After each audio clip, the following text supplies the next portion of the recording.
The coffee shop was tucked into a quiet side street in Chicago's Lincoln Park, so still I could hear the slow, rhythmic creak of the old ceiling fan overhead. Ethan sat across from me, his navy Tom Ford suit tailored perfectly to his tall frame, screaming success and sophistication, a sophistication that to me now felt alien and calculated. He kept glancing at his watch, his fingers drumming a restless beat on the water-stained wooden table. I knew he was in a hurry.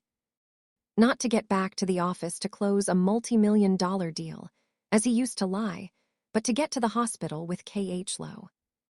His personal assistant, K.H. Lowe, was pregnant with the son he'd always craved. Ethan slid the signed divorce papers across the table toward me along with a glossy black credit card. "I've already signed," he said, his voice even but cold. "Just sign your part. I'll let you have the old condo out in the suburbs. Consider it a token for our years together. I'm keeping Leo. The standard of living at my house is better. You'd only make him miserable dragging him along with you." I picked up the papers, my eyes scanning the dry, legalistic text. 5 years of my life, 5 years of sacrifice and building a home, now reduced to a worn condo and the loss of my motherhood. The sharp sting I expected didn't come.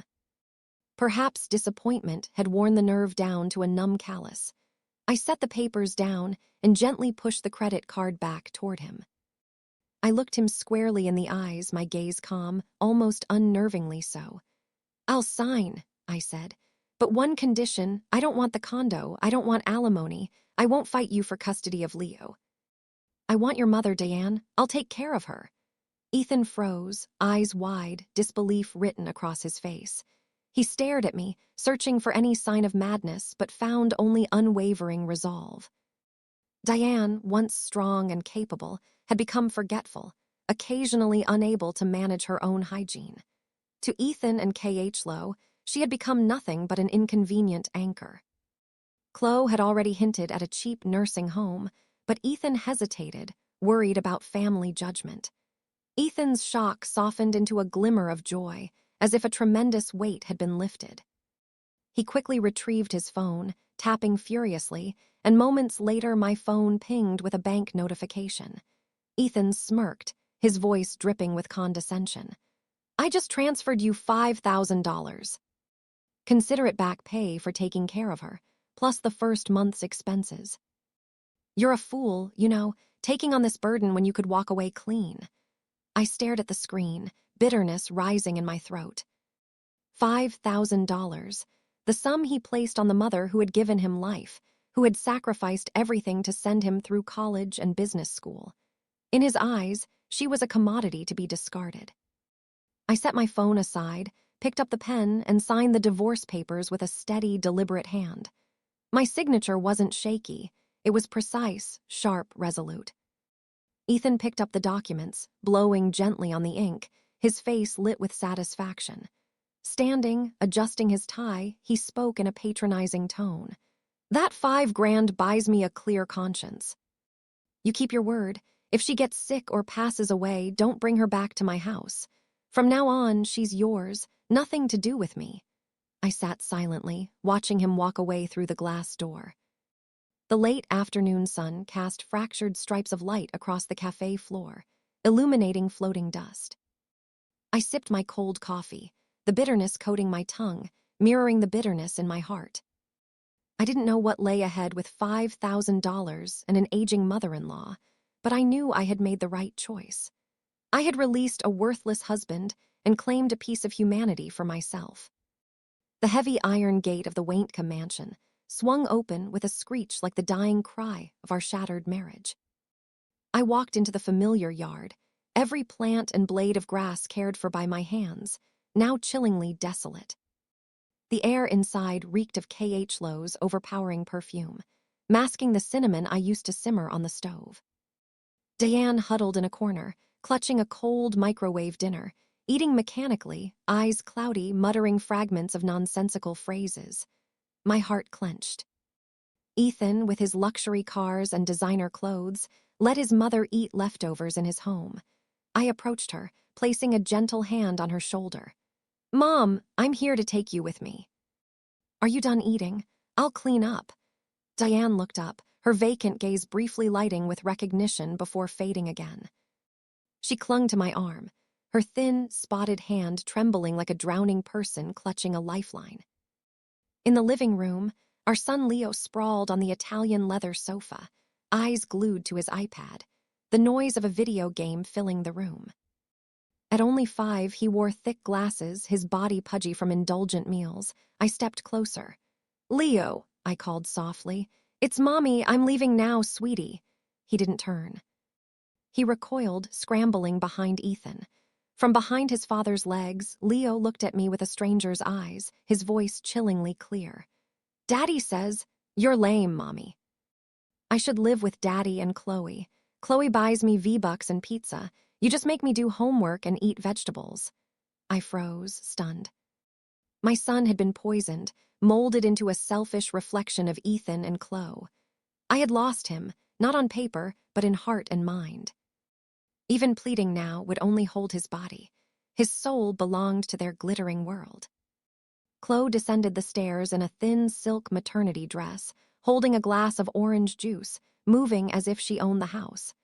"Check your things," she sneered. "Don't take anything that belongs here. Even forks and spoons are Ethan's. Just take yourself and go." Ethan watched silently, ruffling Leo's hair, approving her insolence. I swallowed my tears. Helping Diane to her feet, I slung her canvas bag over my shoulder.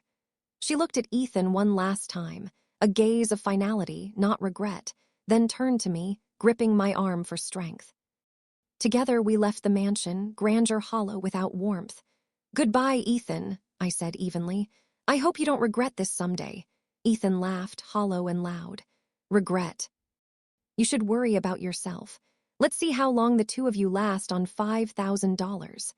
The iron gate clanged, shut behind us with a final thud. I helped Diane down the asphalt driveway, our long shadows stretching behind us.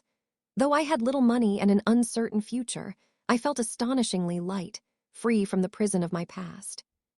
I squeezed her hand, whispering, "Let's go, Mom. From now on, it's just you and me." Diane nodded, her grip tight and steady. The taxi pulled away. Diane sat quietly, clutching her faded red tote bag, the only belongings from her long life. I saw a few worn house dresses, a bottle of menthol rub, dried beetle nuts, simple, modest, yet hers. My eyes stung at the sight. We stopped at a small apartment on the city outskirts, barely 150 square feet, yellowed paint but clean and quiet. I helped Diane inside, seating her on the twin bed. I poured warm water and started unpacking when she grasped my hand, firm and commanding. Her eyes, once cloudy, now gleamed with clarity. "Mia, have you stopped crying? Lock the door. Sit. I have something to show you." She pulled out a leather-bound notebook and a small USB drive from her tote. Pages of numbers, meticulous notes, and records of Ethan's secret dealings sprawled before me. "He thought the $5,000 freed him," Diane said, "but he triggered the clause to strip him of authority. You, Mia, will reclaim what is ours, not for greed, but for justice." I held the file, feeling the weight of honor and purpose. Diane's gaze was steel, grief, and determination. "He sold his mother for $5,000. He will pay with his career and reputation. You will take back everything." I gripped her hand firmly. "We will not fail, Mom." The first days in our small apartment were peaceful. No drunken outbursts, no scornful glances. Using the $5,000 and Diane's contacts, we started a modest online business selling organic produce. Diane, clever and experienced, taught me sourcing, negotiation, and human relations. Our apartment, though tiny, filled with warmth, laughter, and food, far richer than the mansion ever was. One afternoon, while packing orders, my phone rang. The name Ethan, which I hadn't yet changed, flashed across the screen, making my heart skip a beat. I hesitated before answering, putting it on speaker for Diane to hear. The other end of the line erupted with shouting mixed with the sound of things being thrown. "What the hell took you so long to answer? Where did you put my navy blue tie? And the files for the bee project. I've torn this whole house apart and I can't find them. Get back here right now and find them for me. Hurry up. I'm late for a meeting. His tone was as arrogant and entitled as ever, as if I were still the living maid, not his ex-wife. He was used to me having his meals ready, his clothes ironed, and his documents perfectly organized. Now that I was gone, his perfect kingdom had devolved into chaos. I could picture him frantic and sweating, rummaging through a mountain of messy clothes, while his precious KH-Lo was likely getting a manicure or sleeping in. Certainly not lifting a finger to help. I replied calmly, my voice ice cold. Ethan, I think you've forgotten we're divorced. I am not your assistant anymore. Your ties, your files. Find them yourself or ask your darling new partner to do it. Don't call and bother me again. There was a stunned silence on the other end. He was probably shocked by my firm tone before. A single sigh from him would have sent me into a panic. He roared, You dare talk to me like that? Without me, you're just a useless woman. Get back here. I'll give you $500. Find my stuff and then get out. I laughed, a bitter, hollow sound. $500. Does he think he can buy my dignity? Diane shook her head in disgust beside me. Keep your money for therapy, Ethan. I said, my voice final. Goodbye. I hung up and blocked his number. The endless dial tone on his end must have made him furious enough to smash his expensive phone. I turned to my mother-in-law and saw her staring out the window, her eyes filled with a deep sadness. He had it too easy, Mia, she said softly. When his father died, we struggled. He knew how to do his own laundry, how to cook for himself. Now, with a little money, he's forgotten how to be a human being. The story of Ethan's call was quickly forgotten amidst the daily grind. But even though I had left, I still had a clear picture of what was happening at the company. Not because I cared, but because Diane still had her loyalists, veteran employees from her husband's time, who were disgusted by Ethan's arrogance. Through their discreet messages, I learned that KH-Lo was revealing her true colors, sucking the life out of the company like a parasite, with the title of future Mrs. Harrison and a growing baby bump, she had given herself absolute power. Her first act wasn't to learn the business, but to purge anyone who disagreed with her. The head accountant, a man who had been with the company for 15 years, was fired for refusing to approve her extravagant personal shopping sprees disguised as client entertainment. In his place, Chloe brought in a flock of her unqualified relatives, stuffing them into key positions to make it easier to manipulate funds. The company descended into chaos. Orders were delayed. Defective products were returned by angry clients, but no one dared to report it to Ethan, fearing KH-Lo's wrath. Ethan, meanwhile, was lost in a haze of victory, and the fantasy real estate projects KH-Lo dangled in front of him.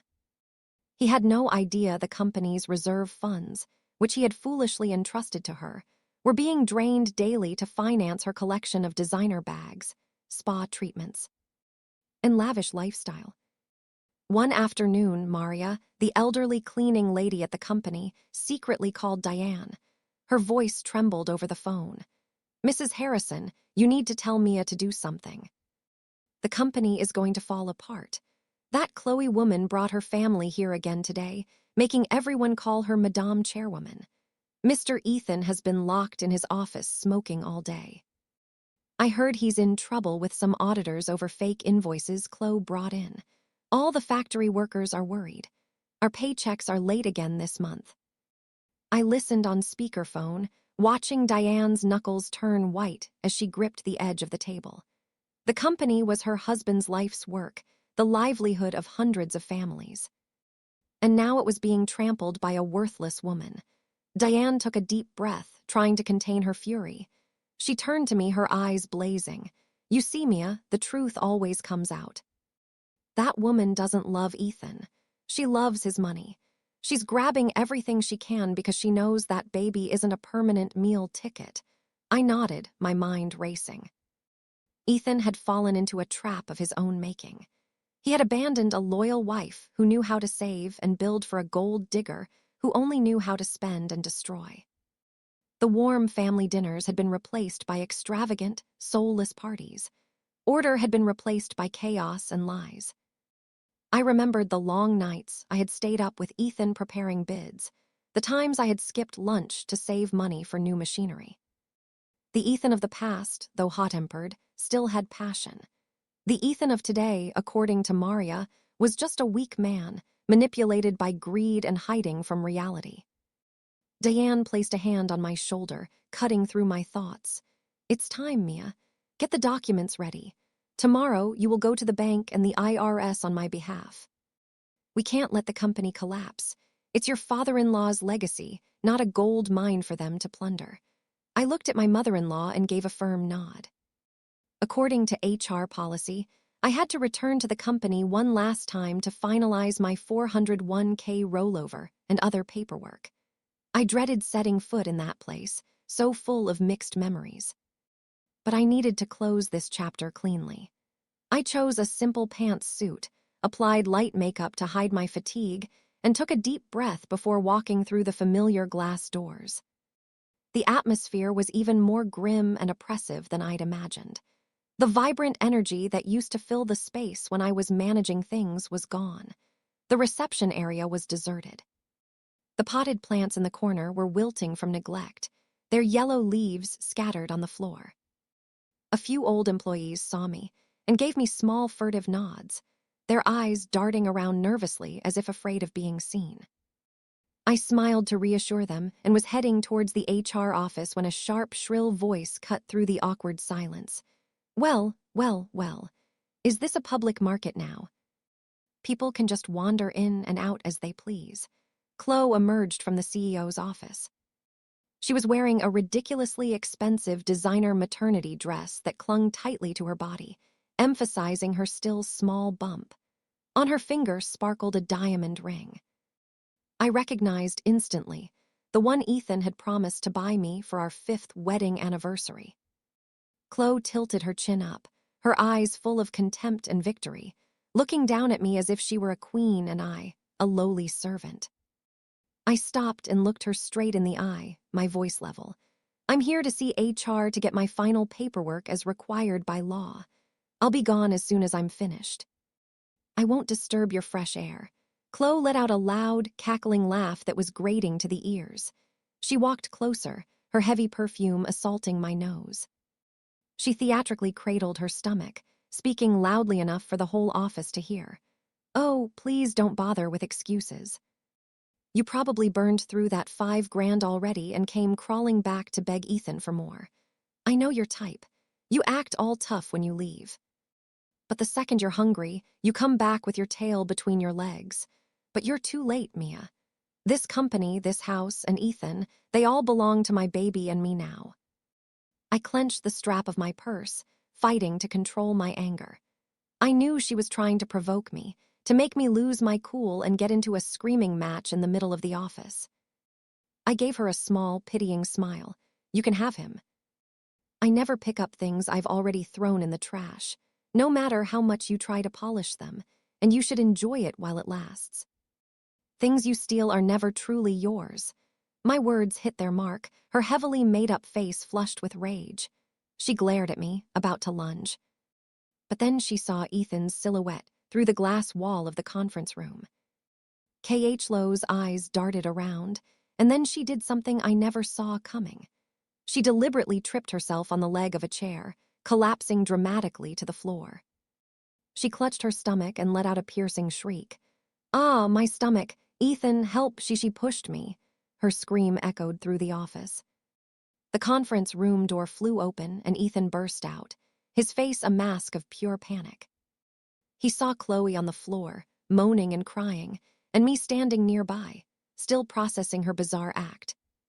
Without a single question, without even a glance at the security cameras, he rushed to K.H. Lowe's side. "Honey, what's wrong? Are you okay? Is the baby okay?" he fussed. K.H. Lowe sobbed into his chest, her trembling finger pointing at me. I just wanted to say hello, and she called me a home wrecker. Then she pushed me. "Ethan, if something happens to our son, I don't want to live." A wave of fury washed over Ethan. He turned to me, his eyes bloodshot and blazing with a hatred I had never seen before. as if I were his mortal enemy, not the woman who had shared his bed for 5 years. He shot up, stormed towards me, and swung his hand. Crack! The slap landed hard on my left cheek, so forceful it sent me stumbling. My head spun, my ear ringing. I could taste the metallic tang of blood in my mouth.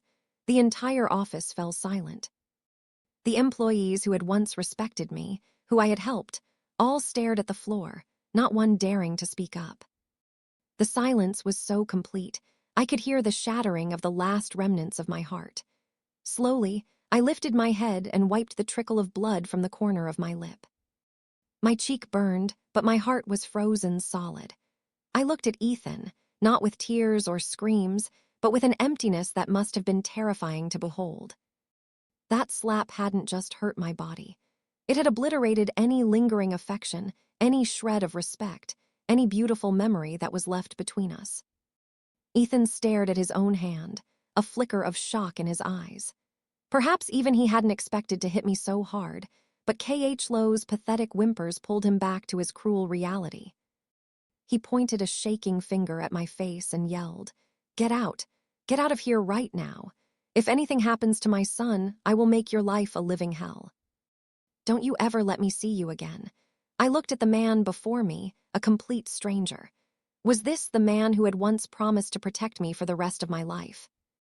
I let out a soft, hollow laugh full of contempt. "Thank you for the slap, Ethan. It confirms I made the right choice leaving this filthy place.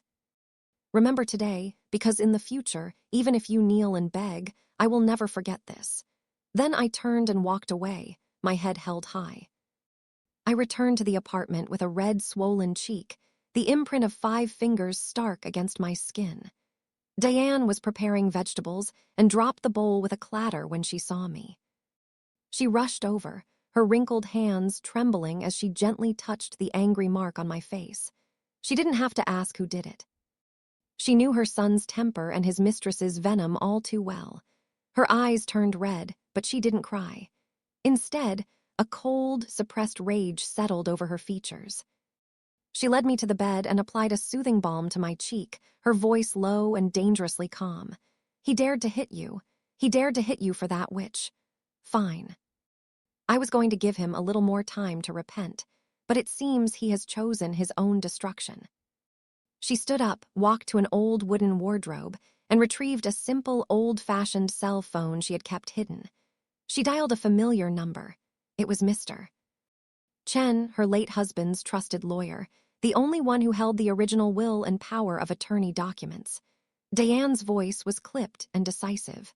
"Mr. Chen, initiate the asset reclamation process.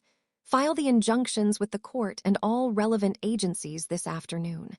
No more holding back. I want it done thoroughly."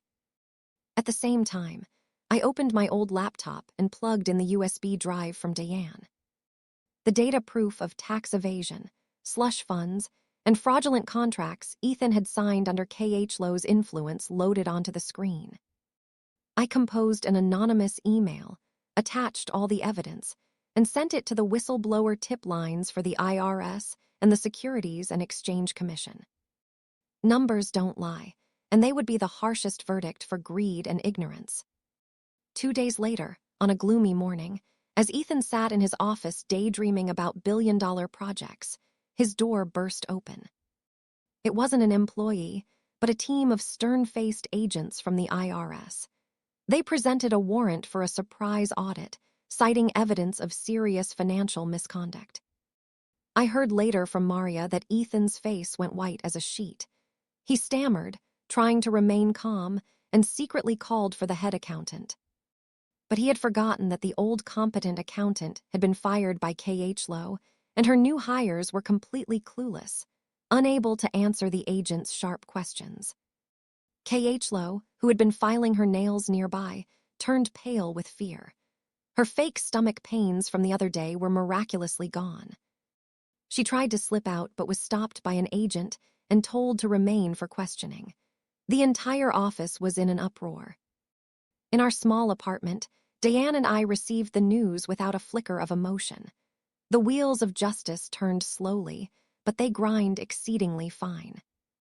Ethan had SWN the wind, and now he would reap the whirlwind.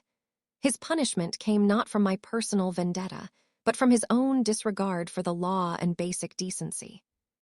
News that Harrison Packaging was being investigated by the IRS spread like wildfire.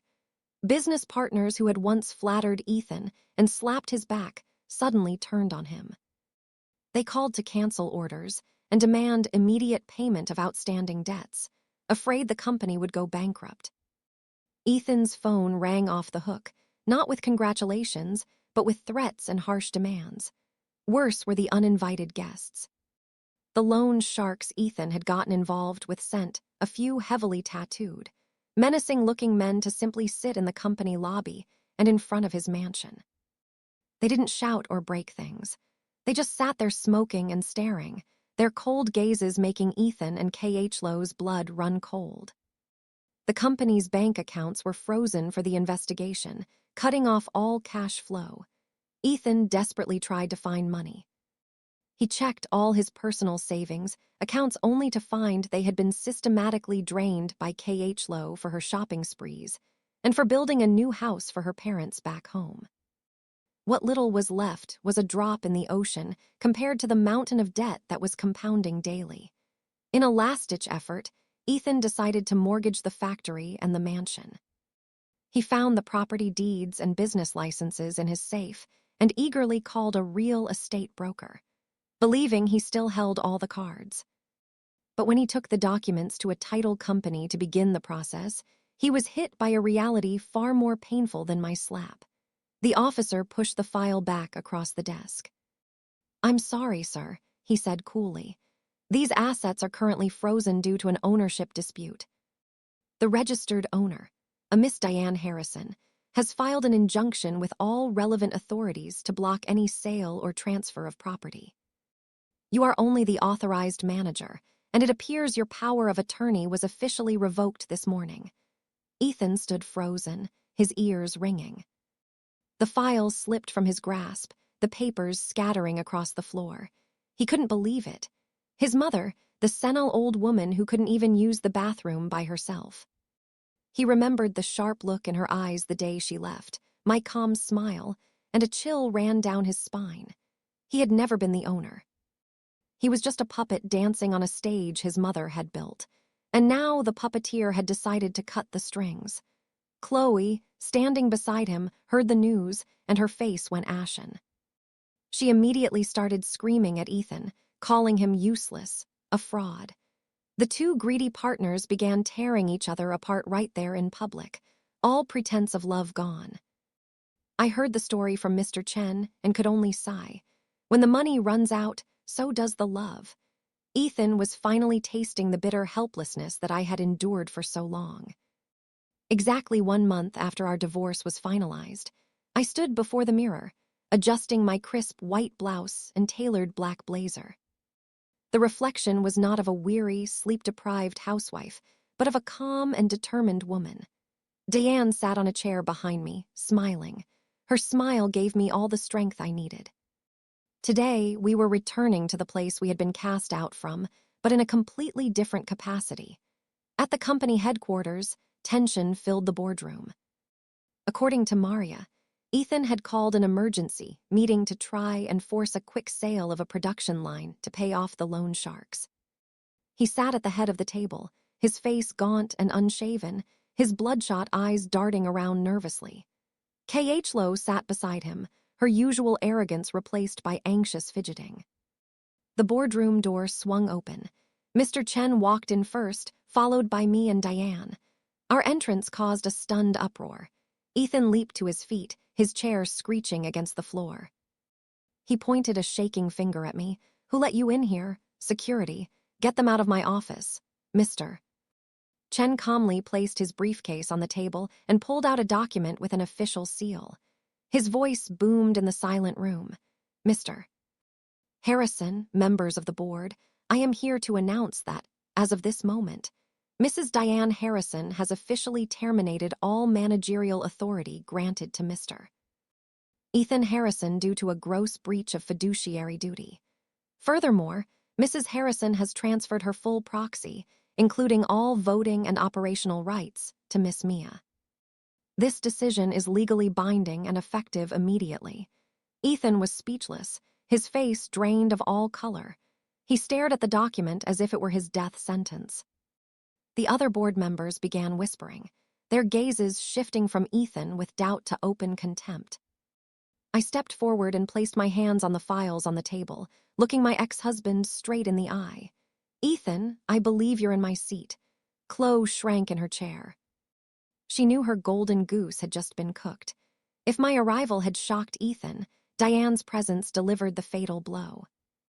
He had always believed his mother was a doddering old woman lost in the past, but the woman standing before him now was a stranger. Diane wore an elegant plum-colored dress, her silver hair styled in a neat bun. Her face, though lined with age, radiated an undeniable authority. She walked slowly but steadily, needing no support. Her sharp eyes scanned the room before landing on her trembling, unfilial son. "Good morning, everyone," she said, her voice warm, but every word clear and commanding. "I apologize for my absence, which has allowed some unfortunate events to take place. I thought I was getting old, that I should step back and let the next generation take the lead. I never imagined I'd be nurturing a viper in my own home." Ethan stammered, his lips quivering. "Mom, you're not sick. You lied to me." Diane gave a bitter laugh. "If I hadn't, how would I have ever seen your true face, son? How would I know you saw your own mother as a burden to be dumped in a nursing home? How would I know you were taking your father's hard-earned money to spoil that home wrecker?" Each question was a knife twisting in Ethan's heart. He collapsed into his chair, his head in his hands, unable to meet his mother's gaze. K.H. Lowe looked like she wanted the floor to swallow her whole. The room was deathly quiet. I stood beside Diane, feeling her hand tremble. She was putting on a brave face, but I knew her mother's heart was breaking. Diane took a deep breath and pointed to the door. "This meeting is adjourned. From today, Mia will be in charge. As for you, Ethan, prepare the handover documents and come to the apartment tonight. We need to talk." That evening, Ethan showed up at our small apartment looking more pathetic than I had ever seen him. His designer shirt was wrinkled, his tie askew, and he wry of alcohol. He stumbled inside and fell to his knees in front of Diane, sobbing uncontrollably. "Mom, I was wrong. Please forgive me. It was all Chloe. She manipulated me. She put a spell on me. I'm still your son, Mom. Don't abandon me. Don't take the company. I'll have nothing." He begged, banging his head on the floor, blaming everything on his mistress. I leaned against the wall, feeling nothing but cold pity. Diane sat on the bed, her face a stony mask. She let him cry his heart out before slowly pulling a folded piece of paper from her pocket. She opened it and placed it on the floor in front of him. It was the agreement he had eagerly signed, relinquishing all responsibility for her in exchange for giving me $5,000. "Look closely," she said, her voice trembling with rage. "Whose signature is that? The day you signed this, you sold your mother for a pittance. You called me a burden. You said my life or death had nothing to do with you anymore." Ethan stared at the paper, his face ashen. He opened his mouth to argue, but Diane cut him off. "Your signature, your lawyer's seal, it's legally binding. According to this, I am now Mia's mother, not yours. I'm an old woman who needs care, and you have officially waived that right." "Mom, don't do this. I'm your son," he wailed. Diane stood and turned her back to him, her shoulders shaking. My son let his mother eat cold leftovers. My son stood by while his mistress abused me. Get out. I don't have a son like you. From now on, we are strangers." I walked to the door and held it open. "Please leave," I said coldly. "You chose K.H. Lowe and the high life. Stick with your choice. You don't deserve to have both." Ethan staggered to his feet, gave his mother one last look of despair, and stumbled out into the night. I closed the door and turned to see Diane finally break down, her face buried in her hands. I held her, letting her cry out the pain. The simple piece of paper on the floor had severed the last thread of a family. News of Ethan's ruin spread quickly. The first rat to jump ship was unsurprisingly Chloe. The next morning, Security called to inform me she was in the accounting department demanding cash. I smirked. I walked in to find her stuffing files and company seals into a large designer handbag. She jumped when she saw me dropping a seal on the floor. Her face was a mask of panic, but she still tried to bluster her way through. "Get out of my way. This is Ethan's property. I have a right to it." I crossed my arms. "Ethan's property. He's drowning in debt. The car he's driving is about to be repossessed. What are you going to do? Sell those papers for scrap?" Hearing Ethan was broke, K.H. Lowe's eyes darted around. She threw the files back on the desk with a sneer. "Then I'm definitely leaving. I'm not stupid enough to go down with that loser. I'm young, I'm beautiful. I can find another rich man." Just then, Ethan burst in. He had heard she was trying to flee. He froze, hearing her callous words. "Chloe, what are you saying? You said you loved me, that you'd stick by me." "What about our son?" Chloe turned to him, her face twisted with pure disgust. "Love you. Get real, Ethan. I loved your wallet. Now you're broken in debt. You think I'm crazy? And this baby." She patted her stomach with a cruel laugh. "You really think it's yours? We've only been together for 3 months. I'm 4 months along. It belongs to my ex. You were just the convenient idiot who was going to pay for it all. You fool." Ethan let out a roar of primal pain and lunged at her, but security held him back. At that moment, 2 police detectives walked in. "Miss K.H. Lowe Vance, you're under arrest for embezzlement. We have evidence you created fraudulent invoices to steal over $2 million from this company over the last 6 months." Cold handcuffs snapped around her wrists. She screamed and fought, but it was useless. Ethan slid down the wall, his eyes wide and vacant as he watched the love of his life get dragged away. The play was over. The truth was brutal. He had lost everything: his money, his family, his love, and his dignity. It was the price he paid for his betrayal. After K.H. Lowe's arrest, Ethan was left with nothing but a mountain of personal debt. He returned to the mansion, now with a foreclosure notice taped to the gate. The house was eerily silent. He collapsed onto the expensive leather sofa, a shiver running through him. His stomach growled. He hadn't eaten all day. Out of habit, he called out, "Mia, I'm hungry." "Is there anything to eat?" The only reply was the echo of his own voice in the empty house. He stumbled to the kitchen. The fridge was empty except for a few bottles of water and a container of moldy pate. He hurled it against the wall in a rage. He sank to the cold kitchen floor and began to cry. In his hunger and loneliness, memories of me flooded his mind. He remembered the hot bowls of ramen I'd make him after a late night out. My hands massaging his temples when he had a hangover. I had never asked for designer bags or diamond rings, only for him to come home for dinner on time. He remembered how I had endured his constant smoking when I was pregnant and sick, quietly opening a window and making him lemon water without a word of complaint. He wept like a child, finally understanding that he had thrown away a priceless treasure for a cheap imitation. The next morning, the doorbell rang incessantly. It was a nanny he'd never seen before with Leo in tow. "K.H. Lowe's gone," the woman said gruffly, shoving Leo towards him. "She didn't pay me for the month. He's your problem now." She turned and left. Leo immediately started wailing. "Where's Chloe? She promised to take me for chicken nuggets. I'm hungry." Ethan knelt to hug his son, but Leo pushed him away. "I don't want a hug. You smell bad. I want my iPad. Charge my iPad." He shrieked, his face contorted in a way that perfectly mirrored K.H. Lowe's. Ethan stared in horror. The years of spoiling had turned his son into a monster. All his pent-up frustration exploded. He slapped Leo on the bottom. "Be quiet. The family is in trouble, and all you can do is demand things."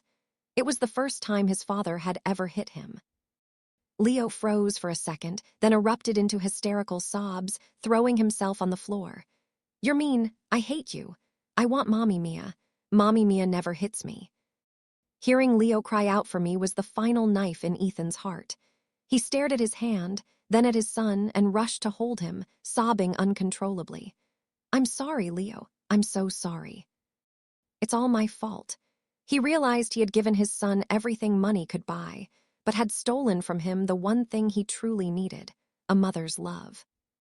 That afternoon, father and son ate instant noodles in the cold, silent kitchen. Leo sniffled as he ate, his tears falling into the salty broth. Ethan watched him, his heart aching. He knew the road to fixing his son and himself would be long and hard. It was the price he had to pay. While Ethan hit rock bottom, I was steadily climbing. Taking over a failing company was a monumental challenge. I worked around the clock, untangling the financial mess Chloe had left, restructuring debt, and rebuilding trust with partners. I didn't rule with an iron fist like Ethan, nor with flirtatious manipulation like K.H. Lowe. I used sincerity and hard work. I ate with the factory workers, listened to their concerns, and promised to pay their salaries, even if it meant selling my own jewelry. Their loyalty became the bedrock of our recovery. Deanne was my silent partner, my advisor. "You're a diamond in the rough, Mia," she told me one day, watching me lead a conference call. "The more pressure, the brighter you shine." I changed my appearance, too. I cut my hair short and wore smart, elegant suits. My confidence grew. People who once dismissed me as a trophy wife now saw me as a formidable businesswoman. One afternoon, I secured a new line of credit from a bank manager who had previously refused to even meet with Ethan. "I believe in you, Miss Mia," he said, shaking my hand. "And I believe in the legacy of Diane Harrison." Walking out of that skyscraper, I felt the sun on my face and breathed in the air of freedom. I had proven that a woman doesn't need a man to succeed. She just needs to believe in herself. It was then that Ethan showed up at my new office. He looked worn and defeated. He saw the modern, successful space, and his eyes filled with a mixture of envy and longing. "Mia," he began, "I knew you could do it. I'm so proud of you. I've been thinking for Leo's sake. We should get back together. I'll support you. I know you still love me." All of this was just to teach me a lesson, right? I looked at him with a mixture of pity and disbelief. His arrogance was so deeply ingrained. He still thought the world revolved around him. I calmly poured him a cup of tea. "Ethan, wake up. I reclaimed this company for your parents, not for you. I took care of your mother because she is a good woman, not because of you. And getting back together, I don't pick through the garbage for things I've already thrown out. Leo is welcome in my life anytime. You are not." His face fell. "But why are you being so cruel?" "I'm not being cruel, Ethan. I'm being free." After I firmly rejected him, Ethan didn't leave right away. He just sat there, deflated. I sighed and brewed a pot of the simple lotus tea I loved. He used to call it tasteless country water. He took a sip. "This is good. I never appreciated it before." "You remembered I like hot tea." "You're mistaken," I said softly. "You like black coffee. No sugar. This is my favorite tea. In 5 years of marriage, you never once noticed." His hand froze. "Do you remember my 28th birthday?" I continued.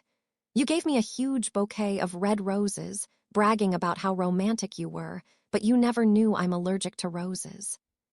I spent the night itching and secretly taking antihistamines so I wouldn't ruin your mood. I like simple white lees, Ethan. I like spicy food, not the rare steaks you made me eat at business dinners. I like folk music and reading on rainy days, not the loud parties you dragged me to like an accessory. With every word, his head sank lower. He realized the woman he had lived with for 5 years was a complete stranger to him. He had never loved me. He had only loved the convenience I provided. "I'm sorry," he whispered. "I was so selfish." "It wasn't just selfishness," I said, looking out the window. "It's that I was never important enough for you to pay attention to. You took my sacrifices for granted.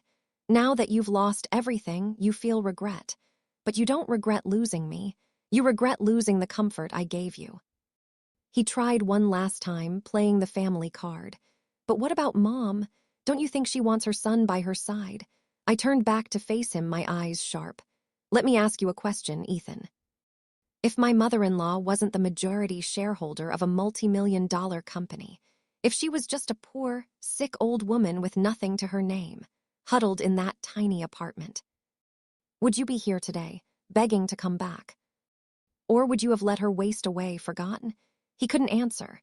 The silence was his confession. You don't love your mother. You love her money, I said, my voice flat. You don't love me or Leo. You just want a safe harbor from your debts. You're pathetic, Ethan. I opened the door. Goodbye. Don't ever use the words family or love with me again. You've made them cheap. He stumbled out of my office. A broken man. A year passed. Ethan completed his mandatory rehab and his year of manual labor. He showed up one last time before moving away to take a job a friend had offered him. He was leaner, tanner, his hands calloused, but his eyes clear. He thanked me for everything, for saving him, for raising Leo, for caring for his mother. Then he looked at me with a flicker of hope. Mia, if I work hard, if I become a better man in a year or two, could you give us another chance? I looked at the man he had become. The change was real, but the scars on my heart, though faded, remained. A broken vase can be glued back together, but the cracks will always show. I smiled, a gentle final smile. The future is unwritten, Ethan. Go live your life for yourself, for your son, for your mother.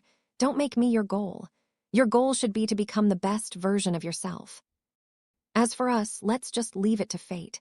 He understood it was not the answer he wanted, but it was the one he needed. It was the last kindness I could offer the man who was once my husband. After he left, I booked 2 tickets for a 5-star cruise through the Caribbean. It was time for Diane to see the world. She protested the cost, but I insisted. You've worked your whole life, Mom. It's time to enjoy it. We shopped for new clothes, bright silks, and elegant scarves. Seeing her twirl in front of a mirror, a shy, happy smile on her face filled my heart with a quiet joy.